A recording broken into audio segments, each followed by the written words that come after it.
let's get to the ACC settlement, Sam. This was Florida State and Clemson. As a result of them suing the conference and the conference countersuing them and some nastiness and trying to figure out where they're going to hold this jury, well, they decided, let's not go through all that. Let's not spend the money and let's come to an agreement. They're staying put in the ACC, resolving those ongoing lawsuits in exchange for a new revenue distribution structure and essentially a grant of rights buyout structure. That's kind of how I am reading this. The revenue formula would be based on a 5-year rolling average of Nielsen ratings generated by each school. The Media Value Initiative is expected to distribute millions to members in decreasing payments from most watched to least watched. As far as the buyout goes, the exit fee is expected to drop $18 million each year through 2029, 2030. After that, it drops to $75 million, and any exiting team will retain its media rights. I apologize because reading all that, it's a pain in my ass, but you get the idea. The buyout goes down, and then in 2030, basically, this thing's going to explode, and teams are going to buy out for that $75 million. So a couple questions for Sam. First and foremost, is this a win for Florida State and Clemson? It's not I wouldn't say it's a win, but it's not a loss. I think Florida State and Clemson, what they really wanted was to be in the SEC in the next couple of years. It's not going to happen. But it is a win for them in terms of when they make the move to whichever conference they make the move to, it will not be such a financial burden on them. In fact, it will be substantially less of a financial burden on them, because the fear was, if we pay this monstrous buyout to the ACC, we're going to be so far behind all of our competition, it's not going to matter. And so this is a really big win for when they make that move in 2030, 2031, whichever it happens to be. I think it is also a win for the, what was it, like the Magnificent Eight or something like that? It was 7. Yeah. Magnificent Seven. Yeah. I think it's a win for them because it gives them a path forward when that 2030 date comes without having to pay all of the legal fees that Clemson and Florida State have had to pay recently. So I think in general, like Virginia Tech podcast, Let's Talk Hokies, I think it's a win for the Hokies and win for NC State and win for UNC. And I think it's kind of it's not a loss. It's not a win. It's kind of a wash for Clemson and Florida State, I think. So I think it's a resounding W for them because they didn't have to go through the legal battle to secure the money that they wanted. They wanted to get closer to the Big Ten and the SEC, and they did that. I think they did. They did. Again, like, what is that going to look like in 2028? Like, if Florida State doesn't win, then they don't get the money they're signing up for. Like, they're betting on themselves. And we saw this with Texas. Obviously, Texas's donor base is what drives it. But we saw this. Texas and Oklahoma did something similar with the Big 12. Texas was all, okay, yeah, we're just going to win. They're coming off the Mac Brown years. They're like, we're just going to win the Big 12 all the time. We're going to get the BCS berth. And then they didn't. They weren't even making bowl games. They went 5-7 a couple years in a row. And that kind of is what propelled them to end up joining the SEC, was they realized that this model that they put in place for themselves wasn't actually working on a year-to-year basis like they wanted it to. It was for Oklahoma, but it wasn't for Texas. I am curious to see how this works out. I think it's more of a win for Clemson than it is Florida State, because I think Florida State got a little petty with this too. Well, first of all, both of those schools have had to pay legal fees. Florida State probably far more than Clemson. Yeah. And so whatever, that's a sunk cost. They were doing that. And you're right. Miami, because they weren't involved in any of that and they have good TV ratings. Well, they're set. Like they're going to be good, and they didn't have to get into any of this. But to me, like, Florida State and Clemson are getting paid, and it's shown as this, well, if they have high ratings and if they're successful, they'll make a lot of money. That there's no if. Like, Florida State and Clemson are going to lead in the media ratings. Like they already do. It's based on 5 years. Florida State's at the top, Clemson's 2. That's not changing. Look at Florida State's schedule. They play Clemson and Miami every year. They also have big matchups with Bama and Georgia. They're going to be number 1. So there's no if. This was just an excuse to write them a bigger check. Like, the way it's like framed makes it look like, well, anybody could have the highest. No, they can't. Like it's already done. Florida State's already number 1. Clemson's already number 2, and it's going to stay that way. Miami's like not so far behind, but they're behind significantly. And that the winning thing, like the on the field success money, that's such a smaller pie. Like that is just That's like true. only having to do with the postseason. What I did find as some solace, because I don't think this is a great deal for Virginia Tech, and let me put this on the screen. This is the average viewership from 19 to 24. So 2020 didn't count in this when they did this. They threw it out because it was too much of a weird year. So it's 2019 and then it's 21 to 24. And you can see Virginia Tech comes in 10th in viewership percentage. 40% of the TV money is evenly distributed like it was before, but 60% is based on that. And we're 10th. So 60% of our TV money is now smaller than it used to be. And for BC and Wake, and I'm not even going to include SMU because it's a totally different ballgame for them because they just got into power football. Wake's getting crushed. BC is getting crushed on this. Yeah. And to me, like, how is this so much different than BC and Wake being independent?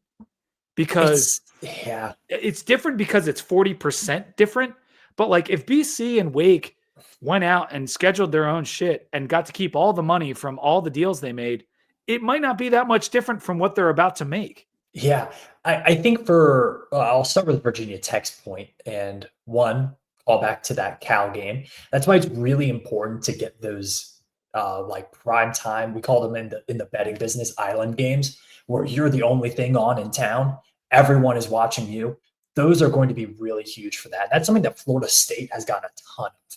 Florida State has gone out and played the early season primetime games, maybe more than any other ACC program. Virginia Tech used to do that. They've kind of gotten away from that. And I think getting away from that, you see the numbers for 21 through 24 a little bit lower. I think the South Carolina game will help. I think a Friday, Tech always tries to play weeknight games. It's part of the program's brand. That will help. Again, though, when you're, 5-5 heading into late November, when you struggle in the non-conference, your games are getting thrown on ACC network. They're not getting picked up by ESPN. And that's the biggest thing for Virginia Tech now, where the winning actually will matter. And this isn't just Virginia Tech. I think you could throw, Georgia Tech, NC State, whoever, into that pot, because when it gets to November, you want to be on ESPN and ABC. You don't want to be on ACC network. And Virginia Tech has lived on ACC network over the past few years. So I think that's a big part of it. As for the bottom, look, I think Boston College, Wake Forest, in some ways, maybe like, I don't know about Duke. Duke is so weird because of the basketball program. Syracuse, though, Cal, UVA, I think you see what's coming here. And I maybe shouldn't throw UVA in that, because UVA has a lot of things are attractive about UVA other than their football program. So maybe they're a weird case, but yeah, it doesn't look great for that handful of schools. You were dead on talking about us having the national TV games. Because, we play on ACC network a lot. At least we get a Thursday night game, or we have this game against South Carolina that should draw some eyeballs. We've played in some big Labor Day games over the years, but they're a little too far in the past to matter in terms of this. And so, yes, winning will get you a little bit of extra money in the postseason stuff, but winning will also get you higher TV ratings, which will get you more money. What's really weird about this now is that so much is riding on these executives choosing our time slots. You talk about the time slot champs on Cover 3. That's what they joke about. Florida State has had that forever. Forever. Florida State has found themselves in island. And it's going to perpetuate itself, because they pick you because you get good ratings. You get good ratings and you get more money. You get more money. You're better and you get more ratings and you get more money. It just goes on and on and on. Florida State has played in the last 2 seasons, has played their first game when there was no other major sporting event happening in the United States of America. in Ireland. 2 years in a row. They had the Ireland game against Georgia Tech. So that's another ACC And team. they lost. Yep. Yeah. And I think they played. Who is it that they played on Labor Day the year before? BC, right? Or they maybe played Louisville. It was one of the ACC kickoff things, Yeah. right? Yeah. Yeah, that's a lot. Like that's a lot of viewers that you get for those games. So I'll be curious to see how athletic directors handle scheduling. I think it'll also be important to, hey, maybe if you could get rid of the annoying G5 team and you get thrown on ESPN Plus, maybe find your way to play a Big Ten team or something. Impact how you schedule. And it seems like Florida State already got that memo. Of note in this thing, Florida State and Clemson are now guaranteed more games against Notre Dame, which again is a self-perpetuating thing because Notre Dame draws. This was part of this new deal where basically Notre Dame's going to play 2 of Miami, Florida State, and Clemson every year. And so Florida State already plays Clemson and Florida and Miami every year. And now they're going to get Notre Dame most years. So Florida State, this was an excuse to write Florida State and to a lesser degree, but still a big degree, Clemson, a bigger check. This is exactly what they wanted 2 years ago when they went into this. Now, maybe they wanted 100% of the TV money to be based on viewership, and they only got 60%. I still think it's a big win for them and a terrible loss for teams like BC and Wake and everything else.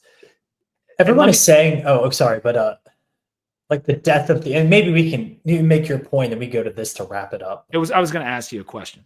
Oh, go for it. Is basing the money distribution on TV ratings fair and or appropriate in a conference? College football is the purest form of late stage capitalism on planet Earth. So fair doesn't matter. Fair doesn't matter. Yeah. And then, but I would say to that point though, it does kind of fly in the face of what it means to be in a conference, does it not? Conferences are stupid. Okay. I mean, why did people join conferences? Why did people join conferences? What was the point? I think it made sense a while ago, but it doesn't make sense now. And I think now it's not even about region. It's not about regionality. It's not about rivals.